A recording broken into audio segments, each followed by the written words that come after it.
oui! Oh oui, le plat pour Anaïs Chevalier! Allez Emilia, allez c'est bien Emilia, 24 ans seulement, la première victoire de sa carrière. Cet homme est un génie! Cet homme est un génie, c'est Mozart sur des skis! Oui, le 5 sur 5 pour Justine Brezal, c'est la folie dans les tribunes. C'était un martin pêcheur, et bien là c'est un martin tireur! Un drôle d'oiseau qui s'envole avec une carabine dans le dos! Magnifique, époustouflant, champion du monde. Bonjour à toutes et bonjour à tous et bienvenue pour ce nouvel épisode du podcast Biathlon en live, votre podcast 100% biathlon. Bon, on est complètement jet-lagué avec cette étape états-unienne, mais on va revenir sur ces 3 jours riches d'enseignements et qui se sont terminés par une magnifique victoire de Lou Jean Monod sur la poursuite et le 2e podium d'Emilien en autant de courses individuelles. Je suis comme à l'accoutumée en très bonne compagnie avec Aurélie. Comment ça va Aurélie ? Salut, ça va très bien et toi ? Eh ben parfait, Cassandre est là. Coucou Cassandre. Salut. Et Romain qui attend avec impatience la fin de la saison. Ça va Romain ? Ouais, ça va, Jérémy. C'est vrai que je suis un peu triste quand même que la fin de saison arrive, mais quand même un peu content que ça se termine. Niveau fatigue. Niveau sommeil. Voilà, au niveau sommeil, oui, ouais. Et c'est pas fini là. Donc on va revenir sur cette avant-dernière étape. Les gros globes commencent à se profiler. Je vous propose de démarrer tout de suite.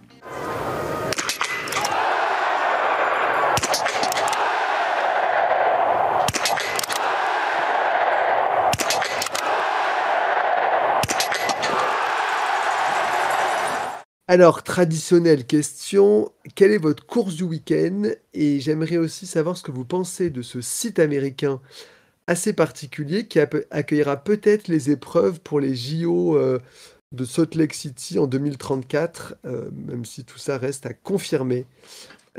Cassandre, qu'est-ce que tu as préféré ? Et bah pour la course, j'ai préféré le sprint homme parce que bon, il y a bien sûr une victoire française, un doublé française qui est quand même pas arrivé beaucoup cette saison donc chez les hommes. Donc ça fait plaisir. Puis bah la première qui a gagné. voilà, Éric Perrault quand même, première victoire en carrière. Enfin, en plus enfin. Bon, voilà, mais à chaque fois, il loupait le podium à 1 ou 2 balles, etc. Et là, il sort le 10 et il nous gagne cette course. Franchement, impressionnant. Puis même jusqu'au bout, où il y a le dernier dossard, là, Botten, qui nous tient en haleine jusqu'au bout de ce sprint. Donc, franchement, très belle course, malgré l'heure tardive. Et t'as aimé ce site ou sinon, public ? Ouais, public, ouais.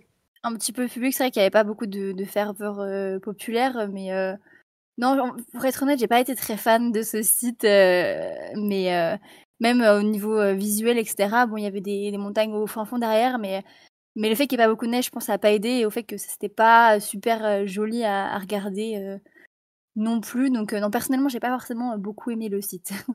Il y avait les chevaux à côté.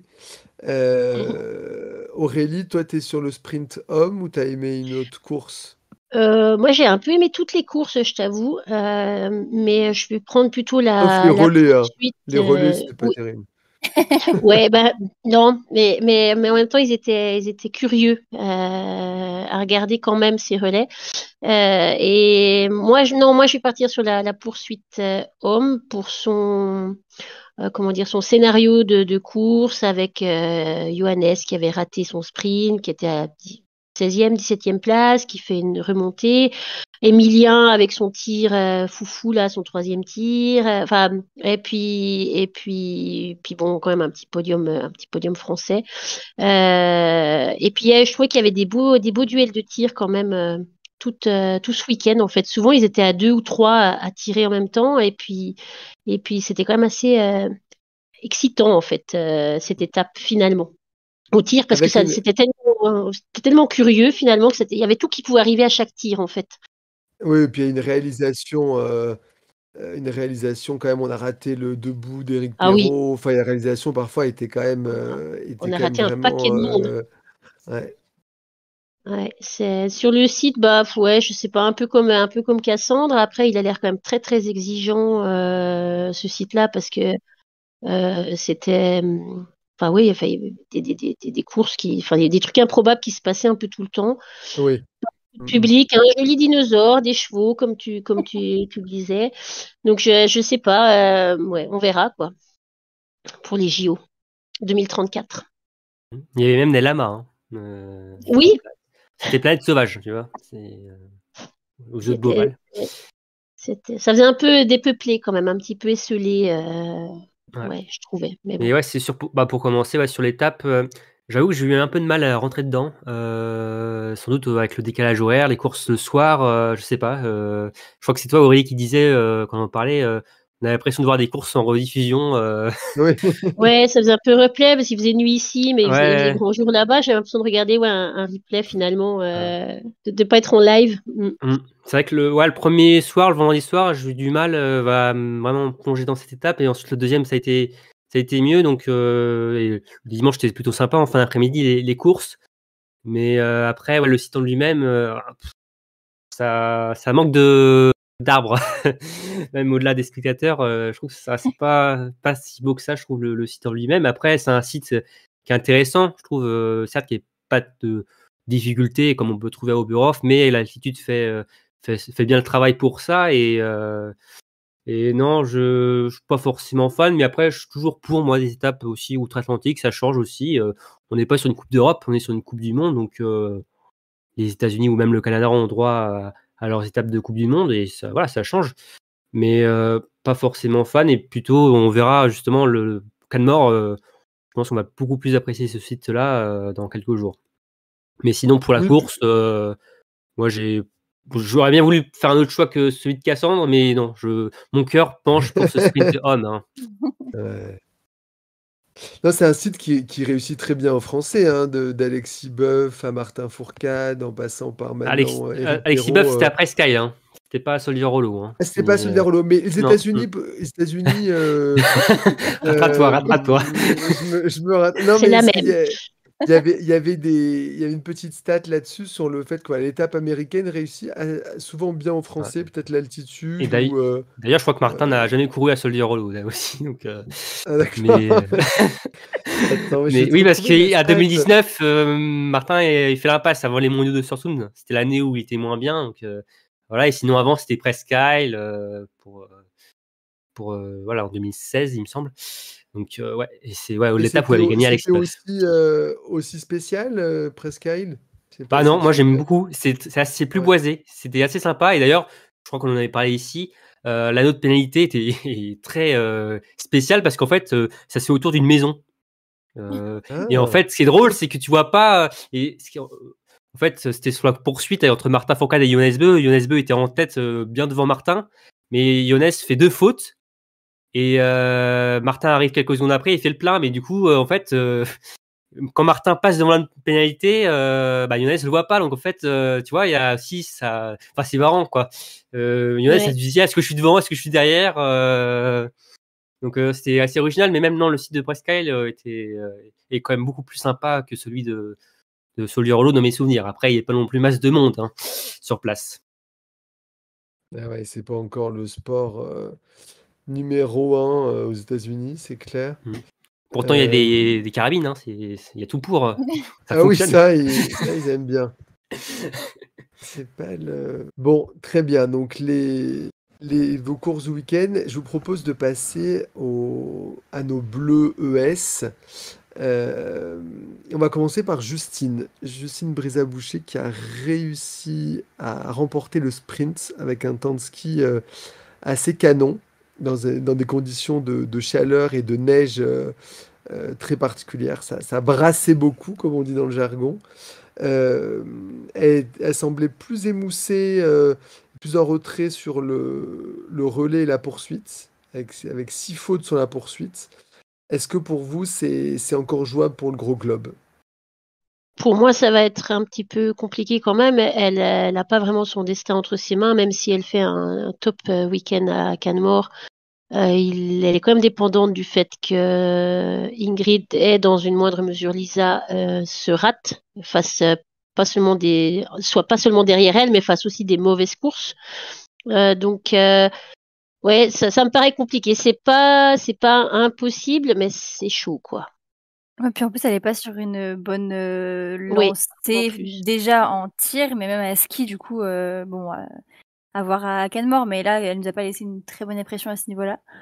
Donc bon, pareil, j'y crois quand même un peu bof, mais techniquement, c'est pas irréaliste au niveau des points. Elle est à 83 points d'Ingrid et bah en fait, faut juste que Ingrid ne fasse pas de podium et que Justine soit au moins sur le podium. Mais là, ça va tout de suite rapporter beaucoup plus de points. Bon, encore plus si elle est première, mais Et devant Lisa. Il faut qu'elle soit sur le podium ouais. et devant Vitozzi. Après, devant Vitozzi, il y a quand même que 10 points, donc je me dis c'est quand même plus. Elle est pas obligée d'être devant Vitozzi tout le temps, quoi.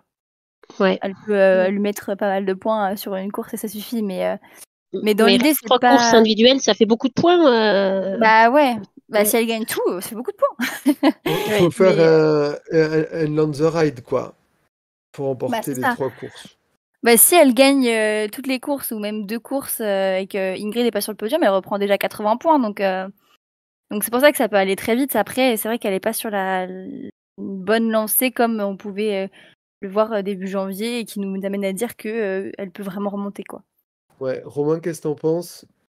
Ouais, bah, un Est-ce peu le qu'on y même croit avis. encore? Ouais, bof. Mais après, j'ai peur malheureusement qu'elle ait laissé passer sa chance sur la poursuite de Soldier. Clairement, s'il y avait bien rapproché une course où elle pouvait se rapprocher d'Ingrid, c'était celle-là, hein, à 3 courses de la fin. Là, ça commence à devenir Ingrid termine 11e, hein, c'est ça? Oui, Bah surtout oui. voilà, surtout qu'Ingrid foire aussi, enfin foire, fait pas une super perf non plus. Donc c'est vrai que là, elle avait moyen de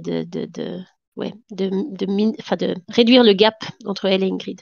Parce que ouais, elle a fini 7e et entre une 7e place et une 11e place, il n'y a pas beaucoup de points, quoi. Donc elle reprend que des miettes finalement, alors que Lisa Vitozzi, elle a fait un beau rapproché et encore, elle pouvait faire mieux à quelques centimètres près face à Lou Jean Monod. Mais j'ai vu la dynamique là de Justine, compliquée. Et comme je le disais la semaine dernière, ça va jouer à des détails, ce gros globe en fin de saison comme ça.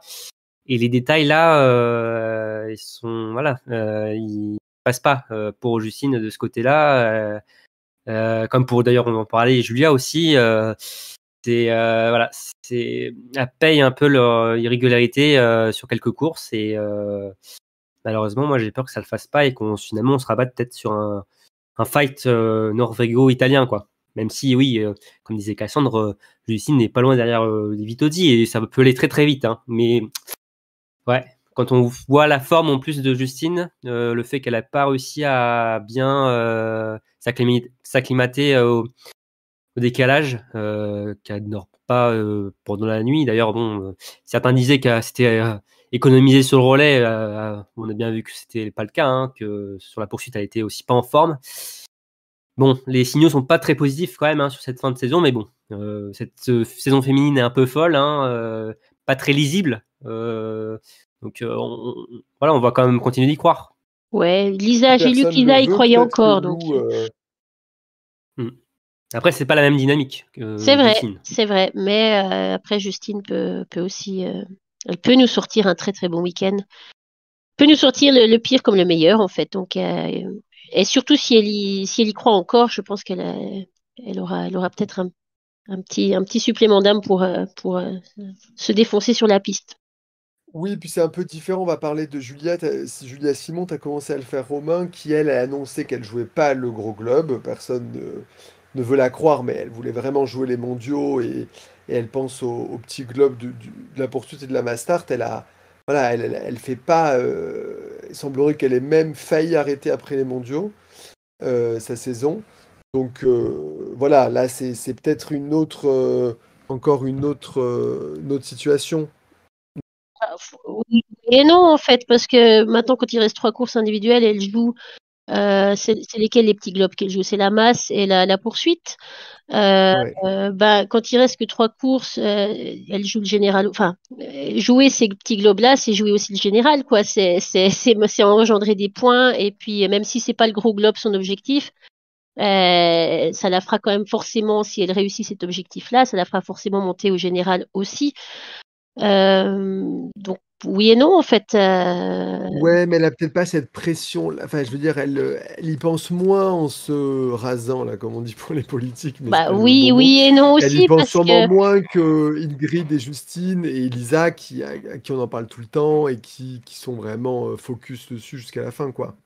certes, mais si c'est vraiment son objectif maintenant d'avoir le petit globe de la masse et le petit globe de la poursuite, je pense qu'elle aura une pression plus ou moins de la même manière que Justine ou même Lisa, en fait. Enfin, ouais, peut-être un Ok. petit peu moins. Ça dépend à quel prix elle met sur ses objectifs, en fait, à quel point elle en a envie.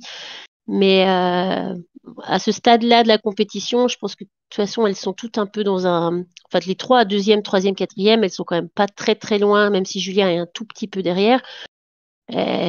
Mathématiquement, tout reste assez possible, en fait. Donc, ouais, je sais pas. Tout à fait. Ouais. Ben justement, tu parlais, Aurélie, de la 2, 3, 4. On va parler de la cinquième du général. C'est Lou Jean Monod qui a réalisé une étape épatante. Troisième du sprint et première de la poursuite. Est-ce que vous êtes impressionné par ses performances et pensez-vous que sans... Bon, là c'est une question en si, mais si on n'avait pas... si elle n'avait pas raté ces deux courses et cette Mastart où elle était malade, elle aurait pu être encore plus haute au classement général. Romain. Bah, 136 points hein, d'écart avec une Tendrevold. Ça fait une 60aine de points sur Vitozzi. Quand tu sais qu'elle a loupé 2 courses, la Mastart, bon, elle était vraiment pas bien. Hein. Elle a fini en dehors du top 10 en Suisse. C'est sûr, de ce côté-là, on peut avoir des regrets, mais après, bon, bah, c'est comme ça. Mais c'est quelle saison de Lou, c'est assez impressionnant. Hein, Incroyable. de tenir vainqueur en début de saison, là en fin de saison. C'est devenu une patronne, quoi. Enfin, une leader d'équipe hein, en l'espace de 2 saisons. Ce changement de configuration, enfin, c'est.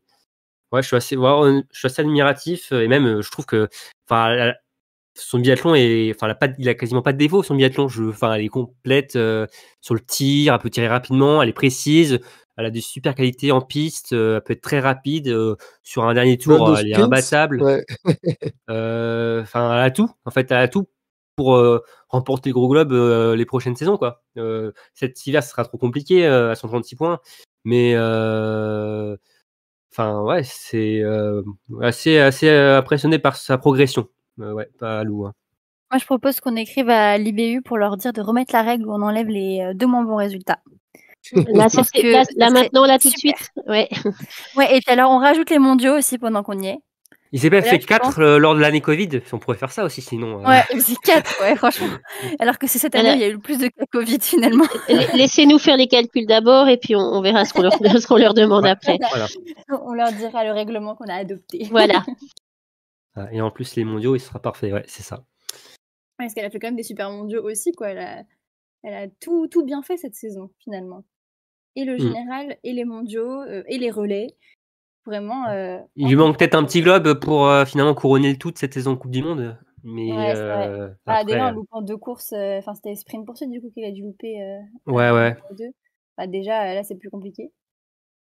Donc moi, elle a fait un rapproché, non, au niveau du globe de la poursuite avec sa victoire à Soliarolo, je crois. Mais elle est 3ème, elle est à 31 points de Julia Simon. Donc ça fait quand même un écart à... Ouais. Oui, c'est sûr que si elle gagne et que Julia n'est pas sur le podium... ouais, c'est pas si... Ça peut être un objectif, du coup. Voilà, ça peut être un objectif, mais elle n'a pas son destin en main, ça c'est sûr. Sur une course, ça va être compliqué. Mais oui. Mais ouais, c'est assez impressionnant, Julia Simon. Après, c'est dommage... Lou Journaux, pardon.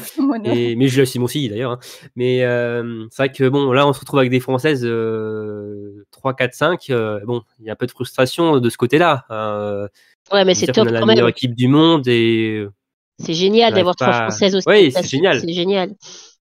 C'est génial. Oui, évidemment. Mais, mais on va pas quand même laisser un globe encore à une Norvégienne déjà qui gagne tout chez les garçons, ça suffit quoi. Quand même. Ouais. Et bien justement, petite transition, voilà, les Françaises réalisent une saison formidable, mais passent à côté du petit globe, enfin du globe du relais. C'est une incongruité, mais c'est ainsi. Elles ont terminé 6e du dernier relais de la saison. Et voilà, et ça profite aux Norvégiennes. Comment expliquez-vous cette contre-performance et est-ce que voilà, c'est pas le seul petit point noir de cette saison pour les femmes françaises? Gros point noir. Hein. Non. Mais Non, mais c'est une petite tâche. oui, une petite tâche, oui. Après, oui, c'est vrai que bon, il y a une petite déception sur le moment, mais la saison est tellement incroyable, je pense que on peut s'en passer de ce globe-là, même si ça récompense finalement, tu vois, un collectif. Après, il y a la Globe des Nations qui va récompenser le collectif et que là, la France va remporter d'ici quelques jours. Mais Oh la main. ouais, mais bon, c'est dommage, oui, mais j'ai pas de regrets par rapport à ça. Et après, par rapport au relais, c'est un ensemble de choses, je pense. La composition qui a été aussi nouvelle, les mauvaises courses de Justine et de Jeanne. Alors, plus de regrets par rapport à Justine, forcément, de par son expérience. Jeanne, on sent que c'est un peu plus compliqué sur cette fin de saison et c'est bien normal. L'absence de Sophie, on va y revenir aussi. Voilà, je pense que c'est un ensemble de choses. Alors, Julia Simon aussi n'était pas là. Bon, je pense que c'était prévu de longue date qu'elle fasse l'impasse, donc voilà. Voilà, c'est dommage, hein, mais bon, bah, c'est comme ça. Aurélie, tu veux rajouter quelque chose? Non, moi j'ai un peu le même avis. Je pense qu'il manquait, enfin la composition de l'équipe à jouer. Je pense c'était une composition, comme le disait Romain, nouvelle. On a vu une Justine fatiguée sur la poursuite, donc je pense qu'elle était aussi on l'a vu fatiguée sur le relais aussi. Je pense qu'il y a c'est un peu multifactoriel et puis je pense que voilà la saison elle commence à se sentir pour tous les athlètes et sûrement peut-être pour celles qui ont eu un petit peu plus de pression, comme Justine, par exemple, qui a peut-être fait plus d'interviews, peut-être plus d'après-course, ne serait-ce qu'avec l'IBU, peut-être plus d'antidopage. Elle est peut-être plus fatiguée que les autres. De la même manière, Ingrid aussi, hein, on va dire, et Elisa aussi, mais bon, ça commence à se sentir. Et puis, il y a peut-être le site aussi. Elisa qui n'était pas non plus sur le relais. Hein. Oui, elle n'était pas sur le... Oui, c'est vrai. C'est vrai. Et ça s'est un peu vu sur la poursuite, celles qui n'étaient pas sur le relais, elles en avaient un petit peu plus sur dans les jambes. En général, en moyenne, pas toutes, mais en général. Mais donc, ouais, il y a peut-être un peu plusieurs facteurs qui nous ont pas porté chance. Et puis, des relais ratés, ça arrive malheureusement régulièrement. Bon, on se console avec les mondiaux quand même. C'est déjà pas mal. L'année prochaine, on aura les deux. À choisir, hein, autant prendre celui des mondiaux, tellement il était attendu. Ah, franchement, oui, les globes, c'est surcoté. Hein. Oui. Mais non, mais après, quand même, à noter le bon passage de relais de Gilon. Hein. Ah oui. Elle a fait un très bon premier relais, elle a passé à 13 secondes, il me semble. Ouais. Elle a fait un très bon dernier tour. Elle en avait gagné sous la pédale. Donc, non. Si on doit garder quelque chose de positif de ce relais-là, c'est le bon premier relais de Gilon qui a fait celui de Lou aussi. Celui de Lou aussi était très propre aussi. Après, bon, elle était tellement loin que il y avait plus grand-chose à récupérer. Mais ça reste un beau relais où on joue pour jouer. Alors justement, est-ce que vous avez envie de me parler un peu de Gilon avec ce bon relais et une remontée intéressante sur la poursuite, de Jeanne un peu plus en retrait, ou alors de l'imbroglio Sophie Chauveau privée de l'étape américaine? Malheureusement, Sophie Chauveau, parce que je sais pas si c'est dingue, déjà cette vu, histoire. mais quand j'ai vu ça, j'y croyais pas. Je me suis dit, comment ça, elle a pas été acceptée pour aller aux États-Unis? C'est quoi ce délire? Donc non, franchement, très surprise, même qu'ils l'aient vu que maintenant, ou alors peut-être qu'ils l'ont vu avant et qu'ils ont essayé de faire des démarches et que ça n'a pas suffi en termes de temps. Ou, Ils ont vu ça à l'aéroport. Hein. Ils ont vraiment découvert ça en arrivant, je crois. Donc c'est assez ouf quand même de pas l'avoir vu venir et du coup de devoir louper une étape. Enfin, je veux dire, Sophie, entre guillemets, ça va, elle joue pas le général, mais si c'était arrivé à une Ingrid ou à une Lisa, c'était pas la même, quoi. Puis en plus, c'est une interdiction à vie, finalement. Donc toutes les fois où ça retournera aux États-Unis, il faut qu'elle fasse plein de démarches en amont. Je pense que toutes celles qui vont jouer le général vont réfléchir à 2 fois avant d'aller en vacances à Cuba dans ces prochaines années. Ouais. Moi, je trouve que c'est incroyable que l'IBU, en fait, quand il place sur le calendrier une étape américaine, qu'ils ne préviennent pas toutes les fédés en leur disant attention, Je comprends bien qu'ils vont pas aller checker chaque athlète, mais qu'ils préviennent juste la Fédé. Attention, il y a des règles strictes en termes de voyage aux États-Unis et que les Fédés après regardent ça avec les athlètes, quoi. Pour moi, il y a quand même une grosse erreur humaine à la base. Donc, ce soit à la fois l'IBU qui n'informe pas les fédés, la fédération qui n'informe pas les athlètes et les athlètes qui se renseignent pas non plus. Il y a une erreur humaine partagée entre tout le monde. Et ça reste très dommage et très, ouais, enfin, c'est bête, quoi. Oui, non, puis ça paraît incroyable que au niveau des politiques aussi, qu'il n'y ait pas des autorisations spéciales parce que il y a aucun risque que Sophie. Là, c'était le temps, je crois. C'était. Ouais, Puis je pense que voyager avec une carabine dans le dos, ça n'aide pas forcément aux États-Unis pour rentrer, à mon avis. Pour avoir les autorisations, ils ont dû dire ouais, non, reste où tu es. Donc je pense que ça n'a pas aidé. Mais il y a un Ouais. défaut. Je pense qu'ici, s'il s'en était pris s'il s'y était pris plus tôt, enfin, ne serait-ce que quelques jours plus tôt, je pense qu'il y a peut-être moyen diplomatiquement de faire quelque chose. Mais là, c'était trop short. Donc voilà. C'est bête. Pauvre Sophie. Ouais. Mais attention à Sophie à Canmore. Hein. Là, Ouais. je pense qu'elle peut en tirer du positif, justement, de cette absence à Solier-Rollo. Quand tu vois la fatigue, l'état de fatigue des athlètes sur ce site qui leur en a demandé beaucoup, ça peut être une belle étape pour Sophie. Ouais. À son avantage. Et après, à voir comment. Ouais, pardon, vas-y. À voir comment elle absorbe le jet lag, le décalage horaire aussi. Hein, ça peut être aussi par rapport aux autres négatifs, justement. Ouais, elles sont peut-être déjà acclimatées. Ouais, c'est vrai. Voilà. Donc c'est ça peut-être le seul point négatif pour Sophie, qui aura aussi la fatigue du voyage un peu. Mais je pense que oui, Sophie peut, par contre, prendre une belle revanche du côté de Canmore et très bien finir sa saison. Mais c'est vrai que c'est dommage. Ce qui est dommage, c'est qu'il n'ait pas pu, après j'entends bien, mais qu'elle n'a pas pu partir aux États-Unis, mais elle aurait dû en fait idéalement partir directement à Canmore en fait pour s'acclimater pendant la semaine où ils étaient aux États-Unis, absorber donc le décalage horaire, s'entraîner sur site. Et idéalement, je pense que ça aurait été le mieux pour la faire venir. Enfin, voilà, pour elle. Après, est-ce que pour la Fédé, ça fait un coût ça fait un budget, oui, c'est un problème de budget. Ouais. Donc, c'est peut-être ça aussi. Et après, elle a été arrêtée en France, hein, Sophie. Hein, elle n'a pas fait le voyage jusqu'à Solier-Rollo, hein, Salt Lake City. Oui, je sais bien, mais je veux dire, partie pour partie. C'était ma crainte au début où je me suis dit. Faire l'aller-retour, ouais. City, l'aller-retour au Grand Mornan et retourner après à Canmore, là, ce serait très fatigant.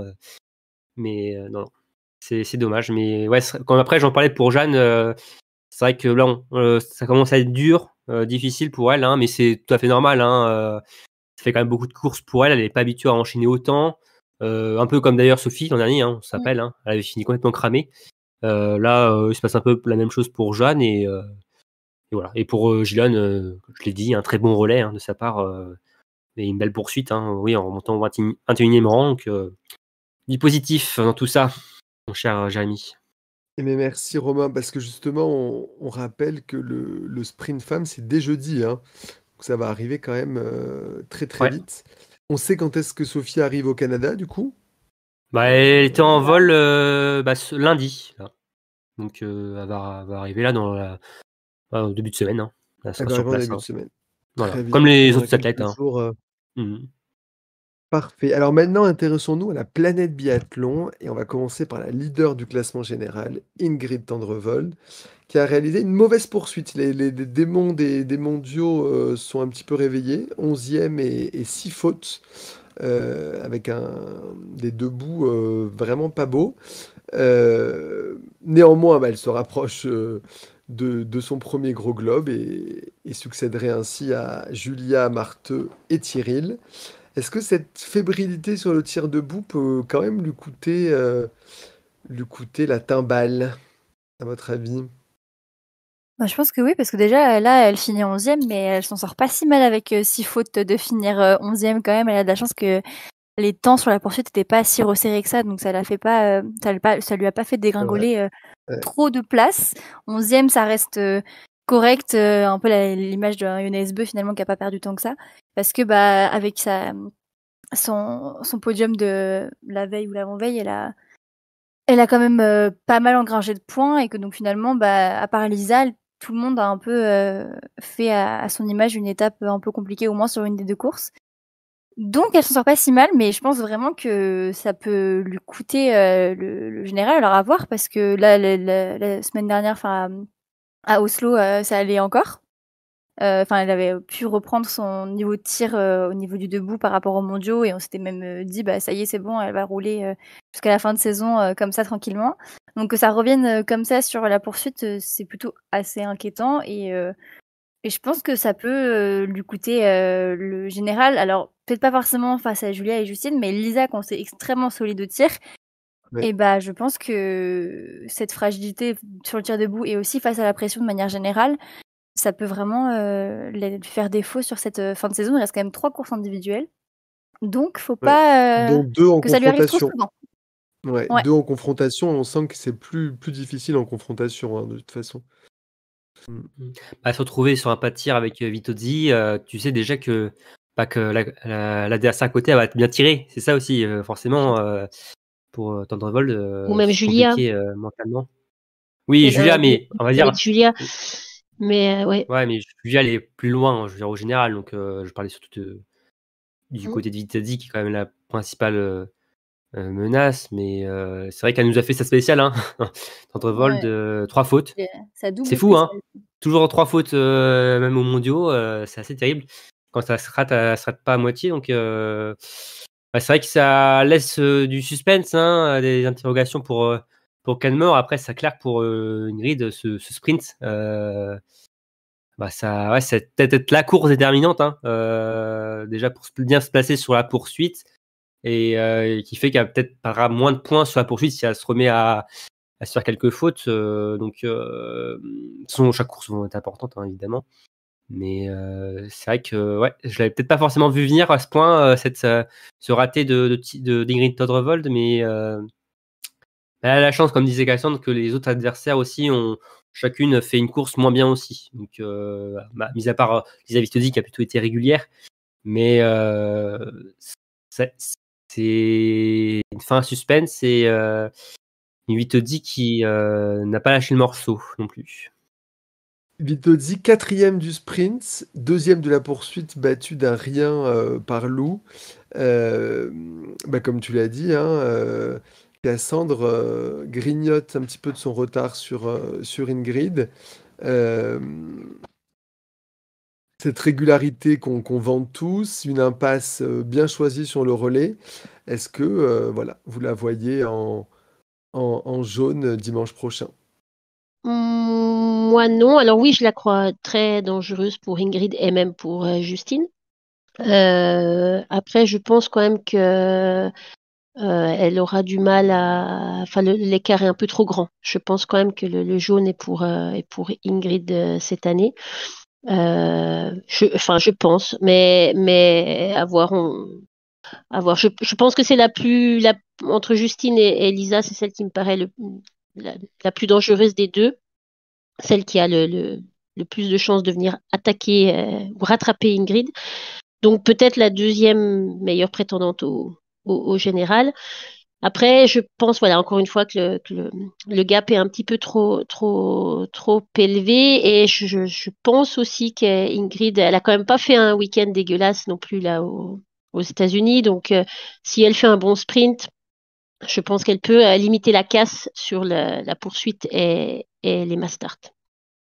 Donc, ça va être dur. Voilà. C'est sûr que Ingrid, elle a quand même ses cartes en main, mais vu de tout ce qu'on a dit, et notamment de son debout, si elle foire une de ses courses, on sait quand même que Lisa ne foirera pas, normalement. Il y a pas de raison. Cette année, en tout cas, elle l'a pas du tout montré. Elle est seulement sortie 2 fois du top 10 de toute la saison, et même depuis le sprint des mondiaux, elle n'est pas sortie du top 5.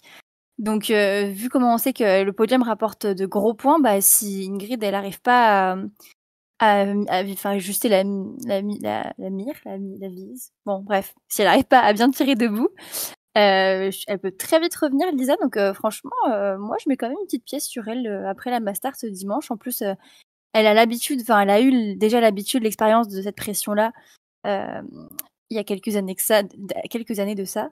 Donc, je pense pas qu'elle va flancher là où Ingrid, on est plus mesuré à ce niveau-là. Et je pense qu'elle peut vraiment réussir à décrocher sous le nez de la Norvégienne, le globe. Ouais, et moi je te rejoins un peu, Cassandre, je la trouve très déterminée en interview, l'air de savoir vraiment où elle veut aller. Et je sais pas, il y a quelque chose qui a l'air, après toutes les galères qu'elle a eues, elle se dit peut-être que c'est son année et qu'elle va fondre.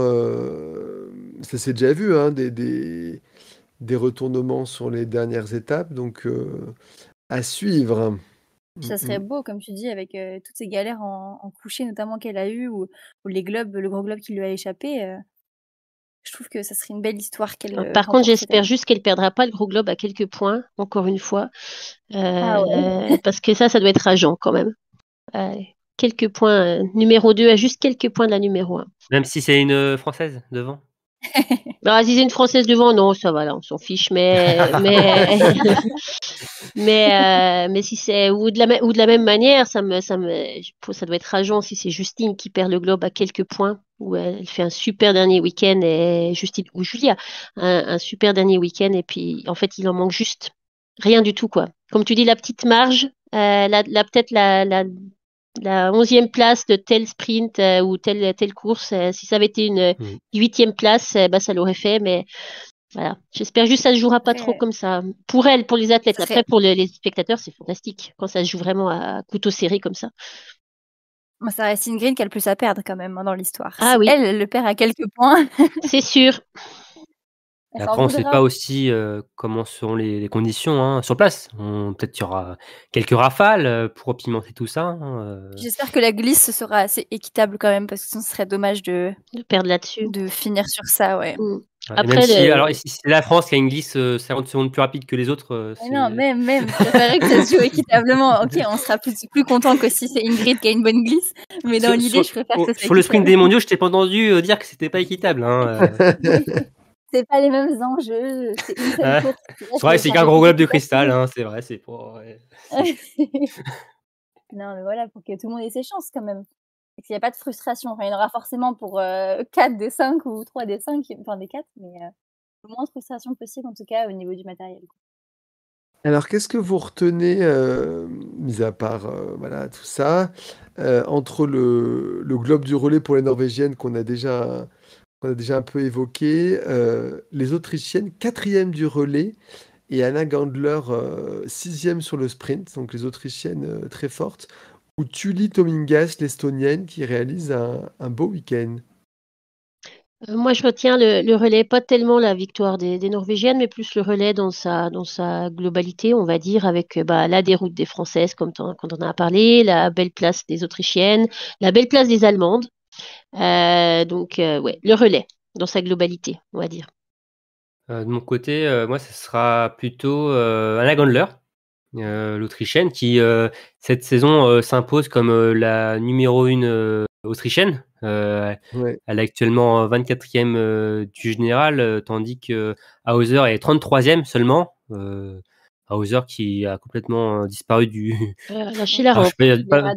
Je vais pas dire du circuit, mais des têtes d'affiche, hein, clairement. C'est une saison très dure pour elle, mais voilà, Anna Gandler en profite pour se frayer un chemin et qui fait une très belle saison. Hein. Anna Gandler, c'est 23 ans, c'est assez jeune et a fait un excellent week-end à Soldier-Hollow, hein, comme tu le disais, 6e du sprint, 4e du relais féminin avec ses coéquipières et 8e de la poursuite. Une belle promesse, Anna Gandler, très bonne tireuse.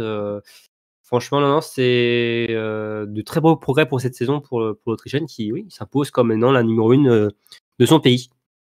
Et du coup, de mon côté, je vais aussi parler d'une athlète en particulier pour Tomingas qui continue sur sa belle lancée. Elle est pas sortie du top 20 depuis le sprint des mondiaux. Donc voilà, encore une bonne semaine pour elle, 10e et 6e. Je l'attendais pas forcément à ce qu'elle continue autant de rester dans le top 20, donc à voir la suite. Est-ce qu'il y a d'autres performances à mettre en avant chez les femmes avant qu'on passe aux hommes?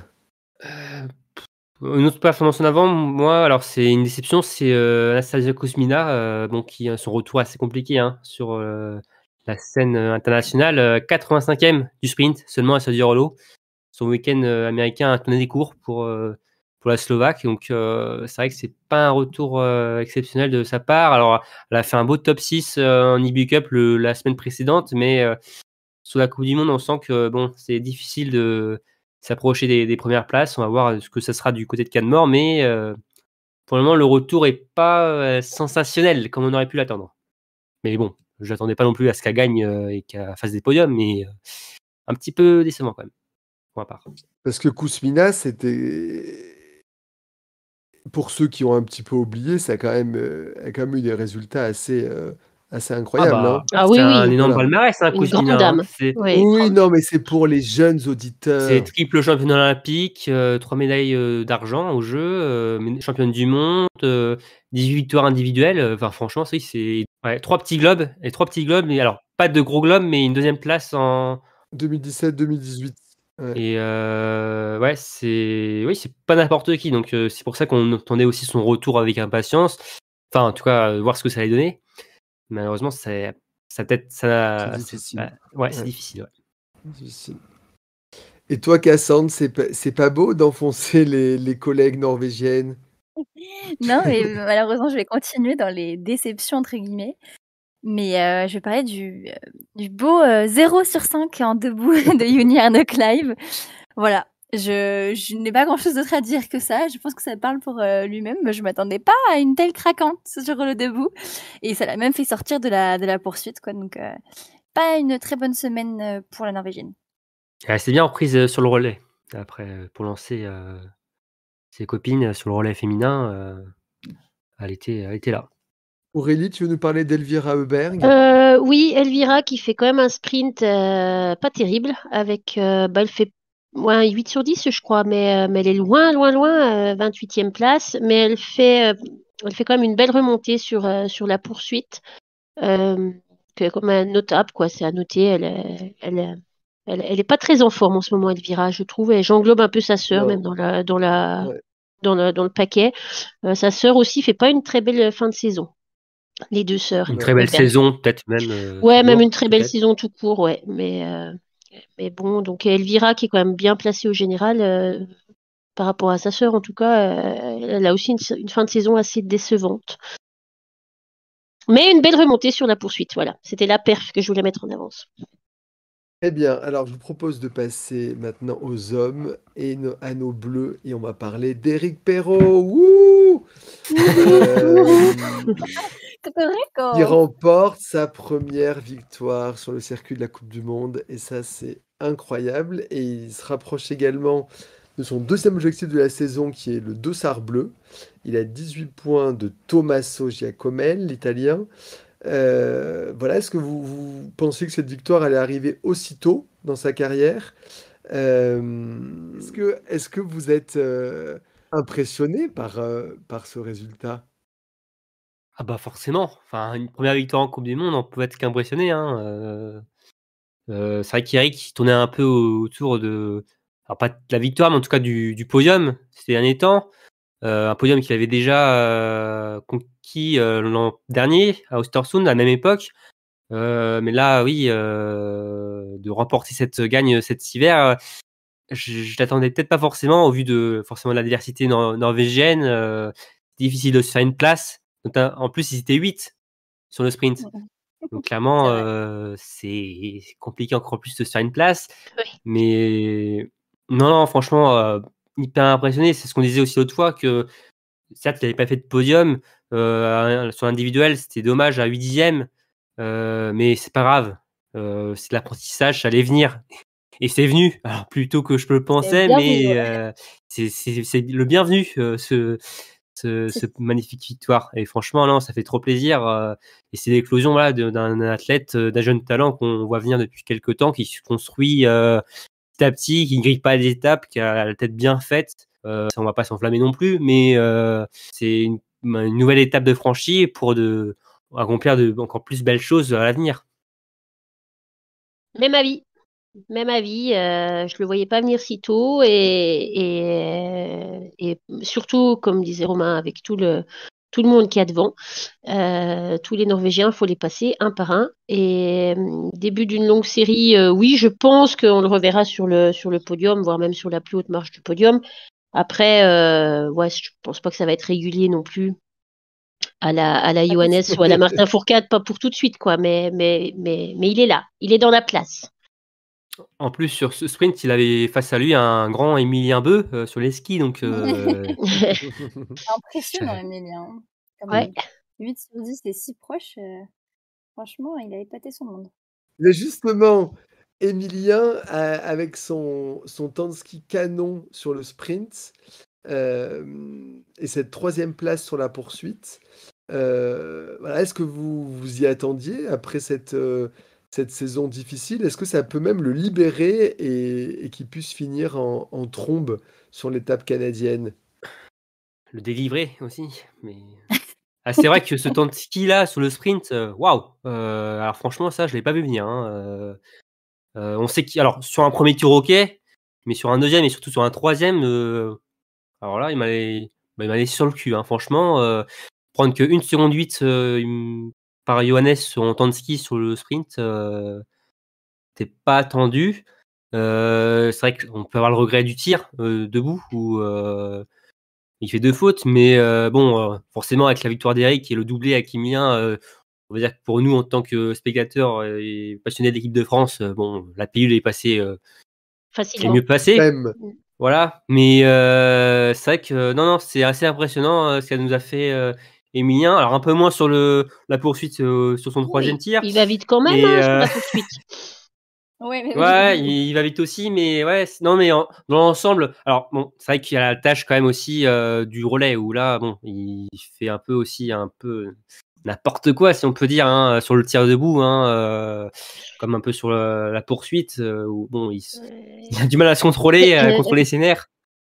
Mais après, si on reste que sur les courses, même qu'il a été un peu teubé. Oui, voilà. Bon, bah, au moins, il se rend compte qu'il a fait une bêtise, entre guillemets. Voilà, donc c'est déjà bien. Mais si on reste que sur les courses individuelles, c'est un excellent week-end pour Émilien. Enfin, après, il faut se rappeler qu'on courait après des podiums depuis le début de saison. Là, il en fait 2 d'affilée avec Eric. On va pas non plus faire les difficiles. Donc, puis 2 beaux podiums en plus. Enfin, c'est pas des podiums. Moi, je trouve que oui, les 2 courses, c'est à part le tir, effectivement, où il y a peut-être des regrets à avoir, mais je trouve que quand même, il a fait des belles courses, quoi. Il a pas gagné par chance, on va dire. Non, enfin, il les a. Surtout qu'il s'est battu après dans le dernier tour face aux Norvégiens. On s'est dit, comme Émilien d'ailleurs, il s'est dit aussi hein, qu'il allait se faire manger tout cru par les 3 Norges et qu'il allait finir 4e encore une fois. Ça n'a pas été le cas, donc. Tout juste. Non, il s'est. Week-end hyper positif pour Émilien. Moi, non, franchement, même s'il y a des regrets par rapport à certaines choses, faut voir le bon côté des choses pour ce week-end, je trouve. Oui. C'est très bien. Première poursuite non norvégienne quand même. Bah, ça fait grâce du à bien. Émilien. Ouais. Ça a failli quand même. Hein. Pour ça, on le remercie, hein, du coup. Bah oui. Ouais. Il est. Il y en a un qui a failli être sur le podium du sprint. Un autre Français. Oui. Il s'appelle Quentin Fillon-Maillet. Il avait réalisé un joli 9 sur 10 avec un temps de tir extrêmement intéressant. Mais il a oublié de faire son anneau de pénalité. Grosse boulette, donc 2 minutes de pénalité. Est-ce que déjà vous avez souvenir d'une telle mésaventure et comment vous l'expliquez, cette grosse boulette? L'appel du comté, je pense. Hein. Il y a peut-être un petit creux. Ah non, mais il y avait peut-être, tu vois, dans ses cibles, Juraflore, non, mais pour être sérieux, enfin, oui, c'est déjà arrivé. Martin qui oublie ses chargeurs, enfin, qui prend des chargeurs vides. Quentin, désolé pour lui, qui se trompe de ligne d'arrivée sur le relais mixte au Oberhof l'an dernier. Voilà, même Johannes, il y a 4 ans. Il y a 5 ans, à Soldier-Rollo. Qui oublie de tirer une balle. Enfin, c'est quand même assez aussi cocasse. Tarier aussi avait oublié un anneau de pénalité, mais il s'en était rendu compte après avoir passé l'anneau. Il était revenu. L'image est assez drôle à regarder quand il revient en arrière. Oui, non, on le voit débouler dans la descente à fond. Ouais. Et quelques secondes plus tard, on le voit remonter. Ouais. C'était assez drôle. Et ouais, pareil, il s'était rendu compte plus tard, à la Quentin, quoi. Sauf que Quentin, je pense qu'il s'en est rendu compte bien plus tard sur Mais la très piste. tard, oui, il s'en On lui a est. dit Ouais. peut-être. Hein. Ouais. Ah ouais, il disait, il comprenait pas que les coachs réagissent pas en bord de piste quand ils passaient. Et c'est là, il s'est dit, il y a peut-être un truc qui cloche là. Ah ouais. Et c'est Lui terrible. annoncer plus ses temps. Ouais. Voilà, et Bah, je pense que t'es un peu position. gêné en fait quand t'es en bord de piste en tant que coach. Tu sais pas trop quoi dire en fait parce que. Ah, qu'est-ce que tu veux dire, quoi? Il y a Ouais. 2 minutes. Le Comment pauvre. l'expliquer l'altitude, le manque de lucidité, Ouais. je sais pas, mais Ouais, je pense aussi que c'est pense ça. que Ouais. ça Il a dit qu'il c'est était malheureux, très hein. distrait dans la vie. Hein. C'est quelqu'un qui oubliait tout. Mais Enfin, là, dans le quand même. biathlon, il essayait de faire attention. Mais que sinon, il avait cette personnalité très distraite, très étourdie. Donc voilà, il a. Mais c'est triste, toute cette saison de Quentin, et c'est quand même Ah, beaucoup des choses comme Ouais. ça. Ouais. Entre le fartage, ouais. Il y a eu le fartage, il y a eu. Ouais, il a joué vraiment de malchance, plus ou moins provoqué. Et on espère que l'année prochaine, il va tout remettre dans l'ordre parce que. Dès l'année prochaine même, à Canmore, il fait podium. On y croit. À Canmore, il avait fait podium en 2016, il me semble, de mémoire. Il avait déjà bien performé là-bas, donc c'est une étape qui lui réussit plutôt pas mal. Donc ouais, non, c'est triste. On en souriait un petit peu parce qu'il n'y a pas mort d'homme.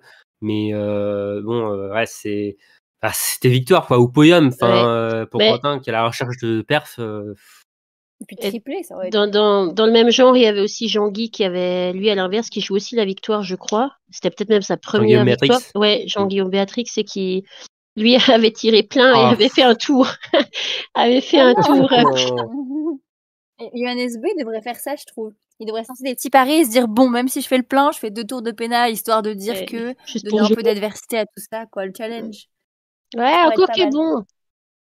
Il n'est pas si large, hein.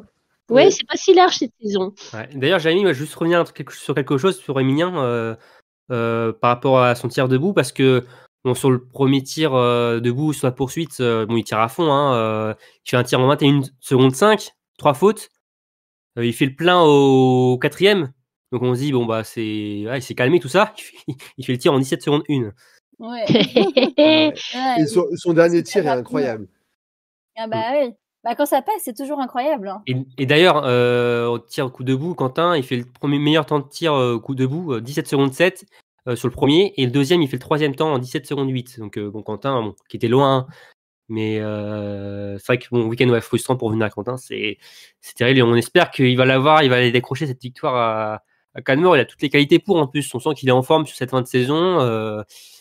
Mais bon, des fois, c'est une balle, c'est un ski, c'est une cible, c'est un autre pénalité qui lui fait défaut. On espère que voilà, ces vieux démons seront derrière lui pour aller chercher une belle perf. Bah maintenant, il ne reste plus qu'à oublier ses chargeurs et après, je pense qu'il aura fait le tour de tout ce qui pouvait lui arriver cette saison. Et ce sera Ouais. bon, le chat noir sera passé. C'est clair. On avait 3 autres Français présents sur cette étape. Fabien Claude, Antonin Guigona et Oscar Lombardo. Est-ce que vous voulez me dire un petit mot, chacun en choisit un? Ouais, moi je voulais parler d'Antonin Guigona qui était de retour sur le relais. Première fois qu'on le voyait sur le relais depuis sur ce début de saison. Hein. C'était une sensation de revoir Antonin dans ce relais. Après, bon, la sensation aussi c'était de le voir en dernier relayeur. Ça c'était peut-être un peu inattendu. Ouais, c'était de ce curieux. côté-là. Bon, on va pas remettre en cause la compo des coachs, mais c'est vrai que ouais, qu'on a vu ça, ouais, c'est un peu curieux, mais ouais, c'était plaisant de voir Antonin, mais surtout que bon, le week-end c'est pas très bien passé pour lui, sinon à titre individuel, hein, 58e du sprint, 42e de la poursuite, donc bon, un week-end à oublier pour lui, mais voilà, toujours sympa de revoir Anto avec les copains, même si bon, il y a une 8e place au bout. Oui. Moi, je voulais parler de Fabien, qui fait un peu sa spécialité, sa spéciale. Fabien avec un sprint dégueulasse et une belle poursuite. Au moins, c'est dit. Voilà, bah désolé. Bah, c'est des week-ends frustrants hein, pour Fabien à chaque fois. C'est hein, sûr, clair, hein, hein. le pauvre. Ouais, parce qu'en fait, voilà, s'il était parti moins loin, il avait un très beau résultat à la clé. Donc j'espère qu'il va combattre la malédiction du sprint décevant. Et puis du coup, bah, pour revenir sur Oscar Lombardo, bah, c'est quand même un week-end plutôt dommage pour lui. Bon, sur le sprint, il fait 2 fautes sur le debout, mais surtout sur la poursuite où il fait 3 fautes sur le dernier debout. Donc ça le prive sans doute d'une bonne remontée. Donc ouais, pas un super bon week-end pour Oscar Lombardo quand même dans l'ensemble. Mais bon, il prend la poursuite déjà, c'est déjà ça. Mais c'est vrai que on pourrait espérer un petit peu plus peut-être.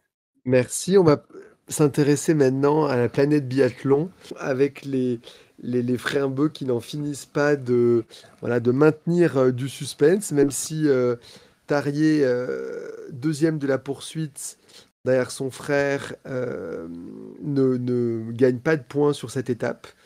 Voilà, il est désormais à 62 points. C'est un peu dommage parce qu'il aurait pu vraiment se rapprocher sur le sprint, mais voilà, son tir debout n'a pas été fameux. Voilà, comment voyez-vous cette bataille fratricide entre les deux bœufs? Et à la fin, c'est Johannes qui gagne. Par contre, Ouais, c'est ça. je pense aussi que Johannes va gagner à la fin, mais par contre, j'espère que Tarier va se battre jusqu'au bout et qu'on aura une Oui. belle bataille la semaine prochaine. C'est quand même frustrant cette semaine parce que sur l'ensemble, on a quand même l'impression qu'il fait une meilleure semaine, Tarier, par rapport à Johannes qui nous fait un 6 sur 10 sur le sprint et qui finit 17e, quelque chose comme ça.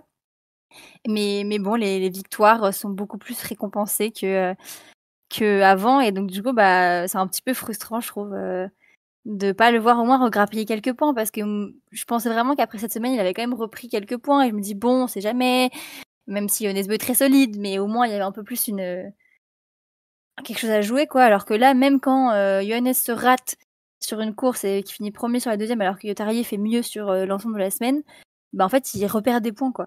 Donc rien ne va dans son sens à chaque fois. J'ai l'impression que Johannes Beu, rien ne peut lui arriver finalement. Il a un peu fait une tendre volte finalement au niveau des points. Une Ouais. course mauvaise, mais pas si perdant que ça finalement. Limite la casse. Ouais. Mais c'est vrai que la réponse de patron là quand même de Johannes sur la poursuite. Ah ouais. Incroyable. C'est pas franchement, que le ski, hein, il y a le je pense tir, qu'il a été piqué au vif. Ce sprint là a dû lui faire bien mal au moral, à l'ego. Ouais, c'est une grosse course et il montre que c'est vraiment le taulier, quoi. Après, on verra comment ça se passe sur le sprint aussi. Il va être évidemment très déterminant. Mais c'est vrai que l'avantage est quand même pour Johannes. Alors peut-être pas forcément au niveau de l'expérience, parce que Tarier, il en a de l'expérience. Mais c'est vrai que malheureusement. La belle histoire voudrait que Tarier gagne. Je pense qu'on est tous d'accord pour par rapport à boucler ça. la boucle. Ouais. Et comme ça, il prend sa retraite juste après, mais au moins il finit par battre son frère. Ce serait dommage qu'il fasse une Martin Fourcade en 2020, quoi. Quelques points. D'un autre côté, il peut aussi boucler la boucle la saison prochaine et on garde Tarier une saison de plus. Moi, ça me dérange pas non plus. Donc, j'aurais un peu peur s'il gagnait le général cette saison qui partent avec le général. Ce serait beau, je suis d'accord, mais. Ouais, mais tu penses pas à tous ces Norvégiens qui attendent d'être sur le circuit A, qui trépignent. Si, mais bon. Qui lui crèvent les pneus.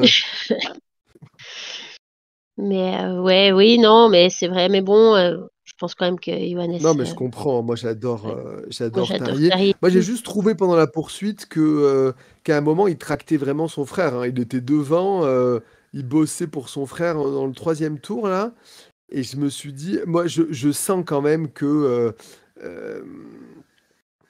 ça reste son petit frère et que il serait super heureux. Enfin, dans les deux cas, mais je pense qu'il serait super heureux que son frère décroche le gros globe. Après, il disait Johannes que en fait c'était la pire des choses qu'il soit face à son frère. Pire scénario. On en parlait la semaine dernière, mais oui, finalement, oui, il disait que c'est le pire des scénarios de se retrouver face à son frère pour jouer le gros globe, parce que finalement il sait que son frère peut le battre. Il l'a battu à maintes reprises et que c'est un adversaire coriace. Et même, je pense, niveau familial, c'est aussi peut-être compliqué de se battre face à son frère, mais c'est beau, en tout cas de l'extérieur, forcément, de voir cette bataille fratricide. Fraternelle. C'est sympa. Ouais, c'est vraiment sympa. C'est rare dans le sport, 2 frères à ces niveaux-là. En même temps. Souvent, il y a un frère. On a vu Simon et Martin, ça n'a jamais pris cette ampleur-là. Non. Ils n'ont jamais été concurrents directs comme ça au niveau de. Mais même Johannes et Tarier avant cette saison non plus. Hein. Ils n'ont jamais été. Même si Tarier avait fait une belle saison la saison dernière, mais c'était pas à ce niveau-là de compétition aussi proche l'un de l'autre. Et c'est vraiment beau. Moi, je trouve aussi sportivement, c'est chouette. Et puis là, on voit que ce gros globe, c'est devenu un gros projet familial en fait. Et il va revenir à la maison. Il faut voir laquelle de maison, mais il sera dans la famille Beu. Il est pour eux quoi. Faut voir qui va le recevoir, qui le mettra dans sa vitrine. On a un Norvégien qui avait brillé sur l'IBU Cup et qui enfin peut s'exprimer sur la Coupe du Monde, c'est Botten qui réalise un premier podium sur la poursuite. Est-ce que vous le voyez enfin intégrer l'équipe A de Norvège? Est-ce que vous misez sur ce biathlète? Moi, au vu de ce qu'il montre cette saison, on peut que miser. Après, c'est sûr que je sais que oui, c'est ce que tu veux dire, qu'il y a de la concurrence. Bah oui, parce que après on parlait si Terrier venait à arrêter, ça libère une place, mais sinon le problème c'est que tu veux enlever qui à ce niveau de densité quand les 6 Norvégiens réguliers du circuit sont à la première, deuxième, troisième, quatrième, cinquième et 6e place. Ça reste compliqué d'en enlever un. La place Le premier qui montre l'exemple, voilà. Ouais. Ou Tarier à la retraite. C'est sur le sprint qui fait son podium, vous aurez rectifié. Oui, c'est très compliqué, mais c'est vrai qu'on lui sent un gros potentiel sur les skis notamment, quoi. Si vous avez suivi les Big Cup, il a éclaté tout le monde sur les skis. Et même sur la Coupe du Monde, il a clairement le niveau. Il me semble à Oberhof, il avait le meilleur temps, je crois, quand il avait couru. Donc, on parlait de Bourde, lui aussi on avait fait une à Oberhof. Oui, oui, il avait fait un tour de plus. Un tour de plus, voilà. Comme quoi c'est finalement assez fréquent, l'erreur de Quentin. Enfin, ce type. Mais après, pour revenir à Botten, on sait que c'est la Norvège qui a remporté le classement IBU Cup avec Mats Overby, ce qui veut dire que la Norvège aura un quota supplémentaire l'hiver prochain sur les des premières étapes. Donc il y aura 7 Norvégiens au début d'hiver. Mais nominatif ou non, pas? justement, c'est plus nominatif. Et on sait que Botten était en tête largement du général et qu'il n'a pas couru les dernières étapes. Donc je pense que la fédération norvégienne va prioriser quand même Botten qui devait filer normalement vers ce globe. Donc après il y a Sorum. J'allais dire, il y a Sorum aussi qui a fait l'aller-retour, donc pour lui le classement c'est pas très. Après, sans doute que la 7e place va se jouer entre Sorum et Botten durant l'intersaison, donc pour le début de la prochaine hiver. Donc à voir. Après, c'est sûr qu'il y aura 2 courses. Il y aura 2 étapes pour le 7e biathlète pour faire une place dans les 6 quoi. Après, pour Parce que pour vous, Stromsheim, il est installé dans les 6 là, si Botten et Sorum, ouais, moi je sais pas. Oui, non, mais c'est vrai que c'est une bonne chose, une bonne analyse, parce que c'est vrai que Stromsheim, on le voit plus trop dernièrement. C'est ça. Il a pas fait une mauvaise étape, là, je crois qu'il est dans le top 10 à chaque fois, mais bon, il est moins en avant qu'au début de la saison, quoi. C'est vrai que les top 10, c'est peut-être pas forcément suffisant du côté de la Norvège pour gagner sa place, quoi. C'est ça le problème. Encore une fois, au général, il est quand même 6e, quoi. C'est le moins bon Norvégien, mais c'est le 6e meilleur biathlète du circuit, quoi. Donc c'est compliqué. Ouais. Qu'est-ce que tu veux Enfin, après, c'est leur problème. Oui. Laissons les Norvégiens et parlons des Suédois et des Allemands qui ont aussi leurs propres problèmes. Samuelsson 5e du sprint malgré un joli 10 sur 10. Les Allemands plus en retrait. Là ces 2 nations-là finissent pas très bien la saison. C'est vrai que l'Allemagne, ça a été longtemps la 2e grosse nation derrière la Norvège. Pendant une première saison, c'est ça. Et c'est vrai que depuis les mondiaux, c'est un peu plus compliqué pour eux. Est-ce que c'est un problème de glisse parce qu'on sait qu'au mondiaux c'était plus compliqué? Là, on les avait aussi un peu plus en retrait, même si ça Navrat était quand même plutôt pas mal, il me semble. Après, c'est les Suédois, ils atteignent souvent le bon et le moins bon, donc il n'y a pas forcément de surprise par rapport à ça. Mais bon, après, Samuelsson fait quand même une belle poursuite, c'est ça? Il fait 5e, il me semble. Ouais. Oui, non, 5e du sprint, pardon. 5e du sprint. Ouais, 5e de la Non, de la poursuite.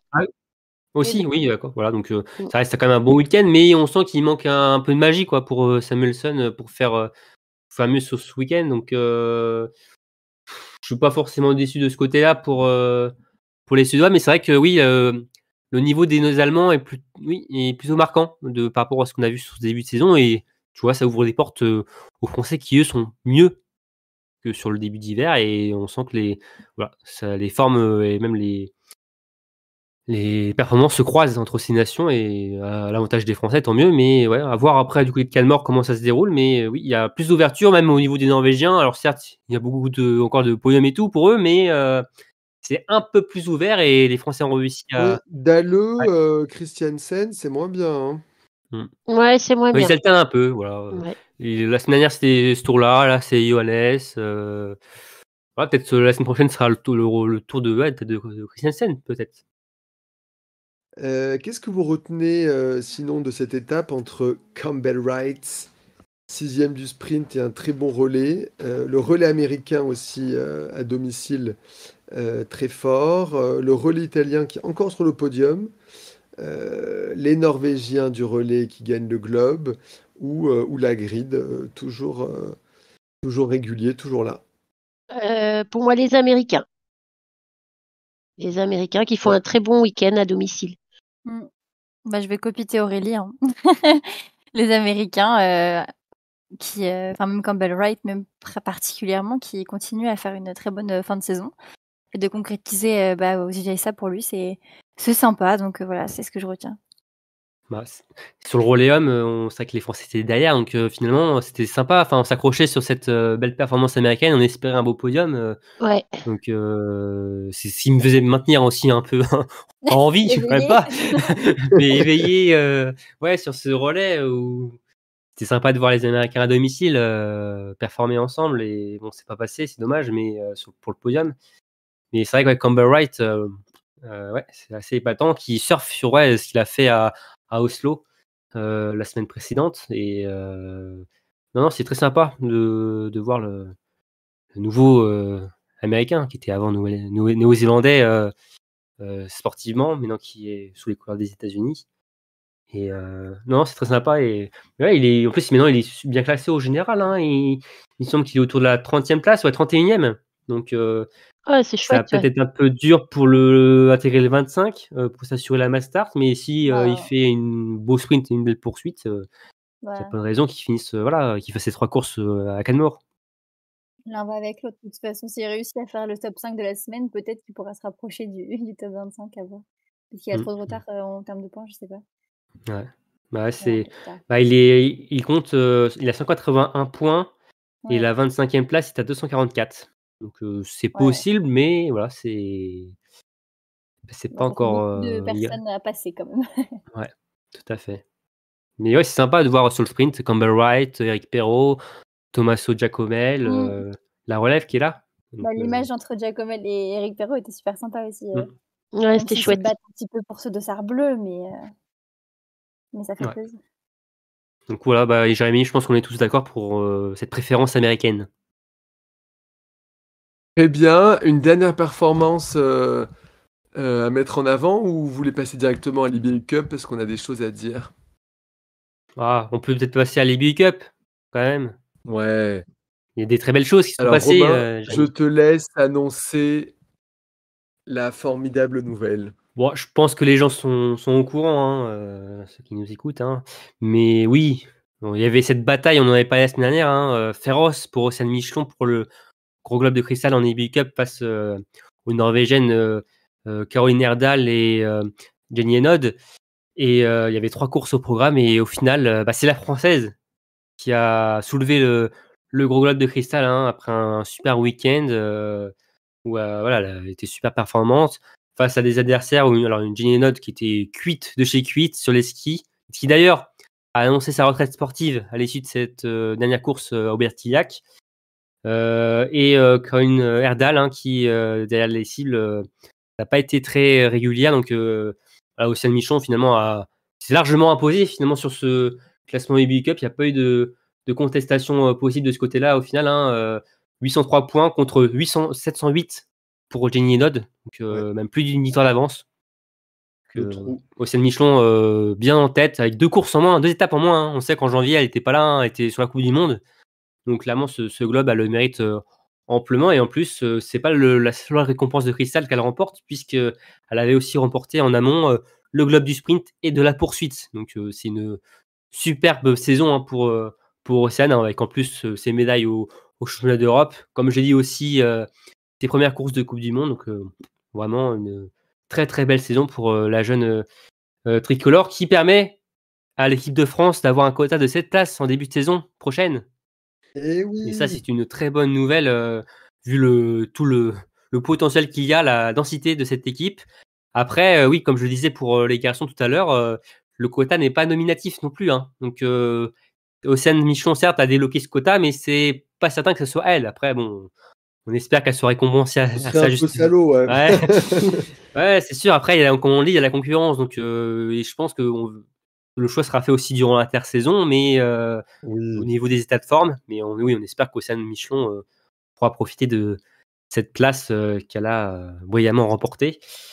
Mais face à elle, il y aura on pourrait l'avoir, Romain, du côté de Cannemort. Non, on ne la verra pas de côté de Cannemort, malheureusement. Stéphane Boutiot a bien dit, c'était dans les colonnes de Nordic Mag, que non, le groupe restera inchangé et que malheureusement, elle ne sera pas dans les valises de Sophie Chauveau pour aller direction le Canada pour cette dernière étape. Et c'est bien dommage, forcément, on aurait bien voulu voir Océane conclure son hiver sur la Coupe du Monde, elle l'aurait bien mérité. Mais oui, sinon, il n'y a pas eu que Océane Michelon qui a brillé, hein, du côté d'Aubertillac. Il y a aussi Annelle Bandou qui nous a fait une Mastart 60 de folie, qui a mené la course de bout en bout. Dès le premier tour, elle a pris le large et avec un 19 sur 20, elle a dominé les débats. Et conséquence, elle a remporté aussi un globe, celui de la spécialité, hein, de la Mastart. Donc vraiment un carton plein pour les Françaises, hein, sur cette IB Cup féminine. Et en plus, on a eu des podiums de la part de Camille Binet et de Chloé Chevalier sur l'individuel. Donc retour sur le podium de Chloé, ça fait aussi très plaisir à voir. Et de Camille aussi, hein. On sait pour Camille, hein, début de saison compliqué, elle n'était pas là, elle s'était blessée. Donc que des bonnes nouvelles, hein, chez les Françaises. C'est vraiment une Coupe du Monde, une saison Coupe du Monde IBU Cup junior, jeune, extraordinaire. On voit tout le potentiel de cette équipe. Il y a du présent et de l'avenir.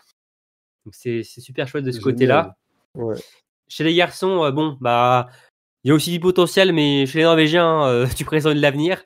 Ça a enquillé les quintuplés, les sextuplés durant tout l'hiver. Et à la fin, c'est un Norvégien qui remporte la timbale. Je l'ai dit tout à l'heure, hein, Mats Overby, qui remporte le gros globe de cristal.